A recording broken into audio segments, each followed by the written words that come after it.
Assalamualaikum and good greetings. So today we'll be watching a video by the Muslim Skeptic titled David Wood's Debate Fails and Highlights.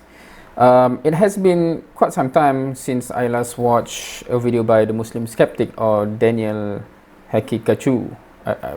I really do not know how actually that is pronounced. And I meant to watch the full debate between him and David Wood. Even though the video is quite long and it has been some months and I still do not have free time that long, so this will be some highlights by the Muslim Skeptic channel, of course.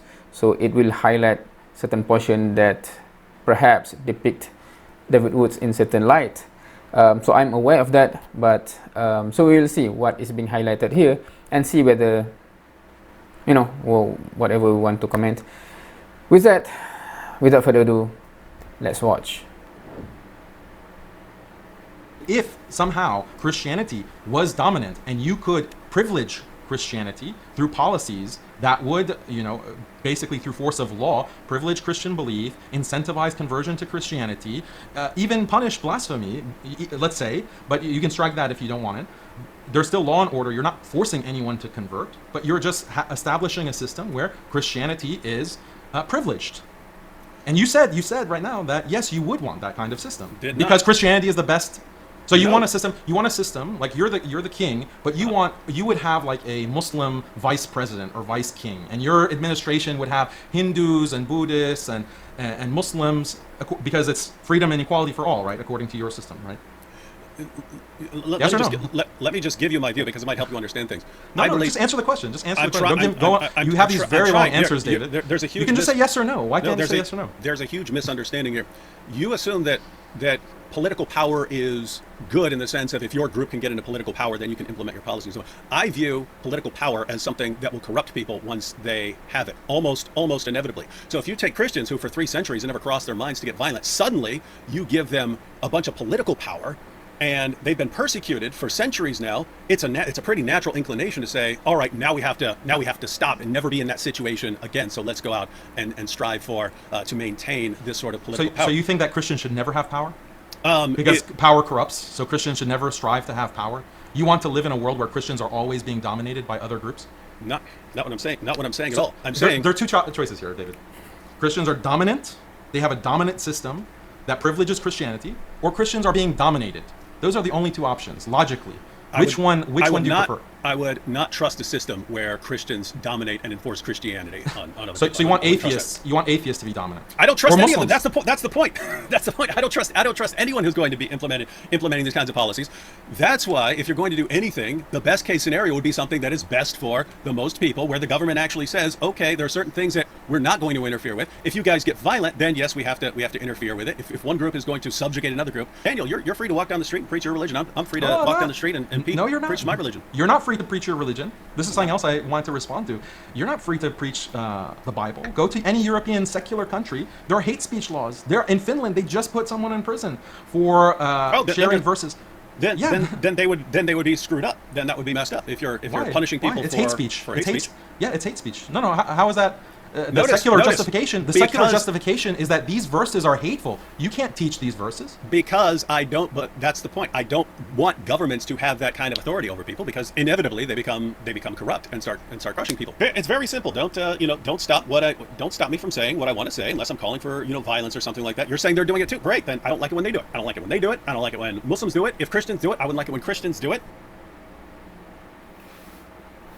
You want Christians to be dominated, so that means you want... It's not. No, it's not. I would like a government that doesn't dominate us. Right? So you want a secular liberal government. You're asking me what kind of government I would prefer. It would not be any sort of government that is oppressing me or telling me I can't preach the gospel or... So all of this, I think, because Daniel want to establish that, because I think the question that comes before is why Islam have some like a structure. When it has power, it implement and impose certain things, right? And Islam does, meaning that Islam claim to be something that a teaching that is complete from individual to the government, interrelations between countries, etc. Right? So it does cover all. So from David Wood's perspective, early on he said that power corrupts. That is quite interesting, and like some of the statement, as if he says that the Christian become corrupt when they have power, hence perhaps the crusade, etc., is the corruption once Christian have power. So Christians should not have power, or they will repeat that, the underlying assumption, I guess, which is interesting to me. Of course, Islam, we do not, we do not go around that, because it's obvious why Islam, to make sure that justice prevails, there are systems being put in place, like economical system. Riba is prohibited, for example, right? So that's then one of the many examples where to make sure that no people in the society will be a victim by the economic policies. Certain policies will be prohibited, for example riba, right? So I don't know what's most other Christian other than David Wood's position on this. I'm interested to understand. Or anything like that. I'd be fine with a king if he's a good king. I'd be fine with democracy if it's pretty fairly well-informed people who aren't sending us into insanity and so on. So I'm fine with I'm fine with a variety of. Daniel, what is it? Tell me what this government is. I have no concept of here's the government that I want to impose on the world. You're saying, David, what kind of government would you impose? I don't want to impose. How can you criticize? No. You can't criticize Islam and Islamic governance and Of course Islamic I can. law if you don't have an alternative. What is the alternative? What is the alternative? I'm saying that Islam is the best alternative. Islam is the best alternative, and you're saying no, it's not. Okay, so give me your alternative. I would say clearly it's not a Christian-dominated alternative. I would, Islam, yes, it has discrimination, but it's actually discrimination that is more favorable to Christians, and there is literally not a single alternative. There is literally not a single alternative to Islamic law that David can propose that is better for Christians, and that's why you're floundering, David. You can't give me an example, and you even say that, well, my job is not to give you an alternative example. Okay, so you can see that there's literally nothing better that you know of to Islamic law. If someone leaves Islam and converts to Christianity, and under Islam, you would execute him. You don't see why I would think that's actually worse than, do you know the history of secularism? Do you know how many Christians were murdered in the French Revolution by the atheists? Yeah, you don't know what I'm talking about. Yeah, great. I don't like that. I don't like that either. Listen. So what's the alternative? Daniel. My argument is that this kind of discrimination that you're whining about, okay, other apologists, that's something fundamental. No, it's discrimination. That's something that's inherent to any government system. And the modern secular system discriminates and persecutes Christians much more violently than anything that Islam has done. And the history of secularism has been far more violent in persecuting Christians than anything that has been done in Islam. We're debating whether Islam calls for... Do you think Holocaust deniers should be banned? I want to see what's your level of free speech absolutism. Do you think Holocaust denial? No. I think you should expose them. I think you should expose them as stupid. Okay, so How about a government policy that says that if you're a Holocaust denier, or let's say you're a member of the KKK, you're a neo-Nazi, you're a racist, you cannot be in certain levels of government. You cannot take public office. You're banned from those positions. Do you agree with that? I'd have to think about it again. Daniel, I'm not. So neo-Nazis are okay to take official positions in the government, according to you? No. What sort of I just want to see which beliefs do you want to discriminate against? Because you say that you're open to all beliefs. There shouldn't be any policies against any belief. What about neo-Nazi beliefs? What about KKK? So in your ideal government, Daniel, this is such a simple topic. This happens in so many debates. Do not interrupt me, David. Let me finish my thought. First, I need you to me here. Maybe soon. Everything you're saying. Maybe soon, David. Don't speak too soon. It's not end of the debate over. We don't know if you're going to be my dhimmi or not. Answer the question. Are you fine or are you not fine with having neo-Nazis, KKK members, people with these kinds of beliefs, outright racism? They're not violent, they just espouse this kind of white supremacy. Are you fine with them being in positions of government, public policy, and being able to preach their views about white supremacy? I think you have some people who aren't terribly far off some of that, and especially in Europe, you're getting people That's not an answer. who aren't very far off from that. You approve of that? Do you approve of that or not? No, you're oversimplifying it. If you wanted to rule, listen, if you wanted to rule people out, you'd have to. So there are certain policies that actually once you see it, or from meaning before it being said out loud, and some counter view being given, it seems like you are being fair or something, right? But then what is your line actually, right? Because there would be, to Daniel's point, there will be some line being drawn somewhere. That is a form of what was the word? Suddenly the word lost. But meaning that you treat it differently, right? Not everyone can preach their belief. That's basically it. Discrimination, right? You actually discriminate certain things. So, because in Islam, yeah, certain things are being discriminated for good reason, right? For good reason. And of course, to get into each of those, we have to discuss specifically, having a nuanced discussion about that. But they would want to have, seems to be having some perceived as not having any form of discrimination. But then when the question being given, would you accept it or basically discriminate them from holding public office? He cannot give an answer because it would be wrong either way, right? To describe the policies that would be used and show how they would be implemented in order to ensure that certain people with certain views are excluded. And if those policies, do you think they should be excluded? That's the question. If those policies, you're just rambling. You're have to avoiding see, the question. I'd have to see the. You have to see the policy. The policy is neo-Nazis and white supremacists cannot take public positions in government. So they cannot be public school teachers. The government only says that. The government only says that, right? Yeah. Just no neo-Nazis, right? No neo-Nazis. Yeah, neo-Nazis, no KKK. I think it would have to be more general. It would have to be if you hold views in the government calling for the racial superiority of one group or something like that, then again I don't know how you do this. You'd have to. It's not something you just decide and say this group is magically banned. And again, totally, completely, utterly irrelevant.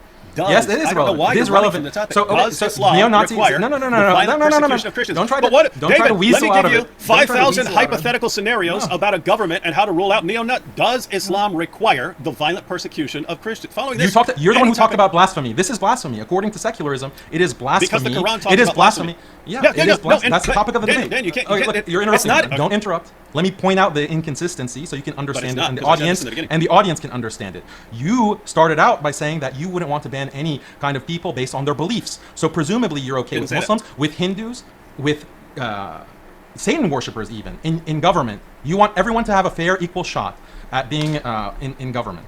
Then I asked you about KKK and neo-Nazis and white supremacists, and you said, no, we should have limits on those kinds of beliefs. So that means you have more of an allegiance to secular liberal ideas about blasphemy and what is out of bounds than you do of Christianity itself, than Christian norms and Christian values itself. That's the contradiction in your perspective. Right now, Christians have enough. I mean, there are 2 billion Christians. We make up a third of the world's population, and we have some of the most powerful countries that the world has ever seen. I don't see a lot of Christians saying, "Hey, we need to go around." Christians are not in power today. Liberal atheists are in power, not Christians. Christians are being jailed for citing the Bible. Christians are being called domestic terrorists when they go to their local schools and they demand that their children aren't taught Satanism. That's the reality of Christians. I'm surprised that you're trying to defend modern liberal secularism. It's shocking to me. Muslims aren't in power. You guys are still talking about going around and subjugating the world. I acknowledge that. I know. We're honest. That's the honesty. That's the honesty of Islam. You say you're honest about it because it's actually part of your religion. So it's not really a choice. It's part of your religion too. It's not built into my religion, dude. Yes. It is. Do you have a moral objection? Sometimes God just wants believers to engage in expansionist war. You conceded that in our previous debate. There you misrepresent what I said too. Sometimes, okay, this is the statement. Sometimes God just wants believers to engage in expansionist war. Sometimes in human history, maybe not now, but at certain points in history, God has wanted believers to engage in expansionist war. That's true, right? Jesus wanted that at some point. Yeah, as testified to in the Bible. Yes or no? Concede it. I thought I made this entirely clear. Say it, David. Say it. No, because because it's misrepresented. You're misrepresenting everything I'm saying. The Bible, right now. sometimes God No, wants listen, believers to engage in expansionist war. That's what the Bible says. You mean sometimes now? No. So Not now. I didn't say now. Okay. Sometimes Let in me the explain. past. Let me explain. Because I thought this. Here we go again. Because I thought this was totally clear, even though it's completely irrelevant to this debate. In Christianity, we've been commanded to love everyone, to honor all people. That's what we've been commanded. You honor them by subjugating them. You would point out, no, that's what we're told. We're not honoring them by subjugating. Now you're doing what you did with the definition of persecution. Well, it's still just you love them by so killing them. You love them by killing them. No. Look, that's what Augustine argued. We are not in a position to say that sort of thing. If we're told Augustine said it. If we are told to live in, you can go through all the contextual points that you want. No problem. I have no problem with this contextualization. I call it the magic of reinterpretation, actually. You engage a lot of that, David. So no problem. Do that all day. But the point is that there is no moral objection that you have to expansionist war, to dhimmitude, to jizya, to punishing blasphemers, to killing heretics. You have no problem. You have no moral objection in and of itself to those things. No, you can't, because Jesus commanded those things in the Bible. Christianity, whenever Christians have had power in their history, regardless of what David and his magic of reinterpretation, they have violently persecuted and subjugated. They have killed the most people in the past 200 years as a religious group, by far as Christians. So this does have something to do with the debate, because given that reality, yeah, Muslims are going to have certain policies that will try to limit the control of Christians in the Islamic lands, because they don't want to be massacred like these Christians have been doing for the entirety of their history. Because we claim that Jesus is the Son of God, we have to be silenced by enforcing dhimmitude on us. And the pattern is we can either convert, we can relinquish our rights to at least publicly proclaim the gospel, or we can be killed. So that's obviously the violent persecution of Christians. If it's, hey, we have to violently subjugate these people to keep them from saying Jesus is Lord. Islam does not subjugate Christians for teaching their religion. Ahlul Kitab, Ahlul Dhimma, the protected people within the Islamic State, are allowed to teach their religion in their churches and their synagogues. They are allowed to raise their children as Christians, as God-fearing Christians. Islam does not prevent Christians within an Islamic nation to teach the Trinity or to teach any of those kinds of beliefs. So this is a misrepresentation from David. If you go to Muslim societies today, you will find Christians that are teaching the Bible, they're teaching the Trinity, and in many of these Muslim societies, the Christians are actually doing very well socially. In Egypt, the richest Egyptian family is actually a construction company family who are Christian, Coptic Christians. Throughout this debate, David has not answered a single question that I had. Literally, very basic questions that even the Christian audience who are watching this are probably ripping their hair out, asking, why isn't David able to, for example, say if he does or does not want neo-Nazis serving in government positions, or should those kinds of views be deterred or prevented? Like, such a simple question. He did not answer that. He didn't answer the question, name me one system that doesn't discriminate against religious minorities. Name me one. Daniel has no moral objection to alcohol because God allows it sometimes. So do you have a moral objection to abortion when God has allowed it before? So if Daniel actually wanted to know if I were making rules, and this will get me in trouble with a lot of people. If I were actually making rules and I were king of the world, I would outlaw abortion. I would not trust a system where Christians dominate and enforce Christianity. Christians dominate and enforce Christianity. Christians dominate and enforce Christianity. Christians dominate and enforce Christianity. Very interesting. Of course, I'm very interested to see the whole debate, because the topic is kind of a more nuanced topics, right? Because it's not the core basic of belief system, but it's more of the implementation side of it, right? For example, because the normal critics sometimes from Christian towards the Islamic community or Muslim or Islam in itself is those kind of things, right? Meaning that Ahlul Zimmah is certain rules that is being put in place if Islam or Muslim have its own government and country, etc. Right? So it's easy to say that based on either emotion or perception, etc. to say that, okay, I don't like that, that feels wrong, etc. Right? But on what basis and what's the alternative, etc. Right? Especially if you come from Christianity, because it's easier to say or criticize that from a liberal point of view, because everything is being treated the same way, all religion, right? But if you are part of one religion and which have some fundamental similar teachings, right? Especially when we talk about Islam and Christianity. So on what basis, etc. Right? That's quite interesting, and I've noticed that from some of the comments as well, especially when they compare apple to oranges, right? The way we communicate one with one another and how the government works. Right, that's always the comparison that Christians always put in the comment section. Muhammad did this from a governmental perspective, and Jesus did this from individual relationship with people, and they put it as if it is something contradictory, right? Which is interesting. So, yeah, I think, I don't know, but very interesting. To see this, I have been always, interested in some of the things that want to know what actually David Wood's conceptual understanding of this aspect, because I've watched many of his video, normally, going after some of the Islamic verses, hadiths, etc. Right? Anyway, so that's it for this video. What do you think? Of course, this is not the full debate. Anyone who have watched the full debate and have, what is your observation, etc. Because obviously this is from Daniel's channel. I'm not sure whether David Woods also have his own, snippets, etc. Clips put in his channel to present a different perspective, perhaps, or perception. Yep, that's it for today. Thank you for watching. See you next time.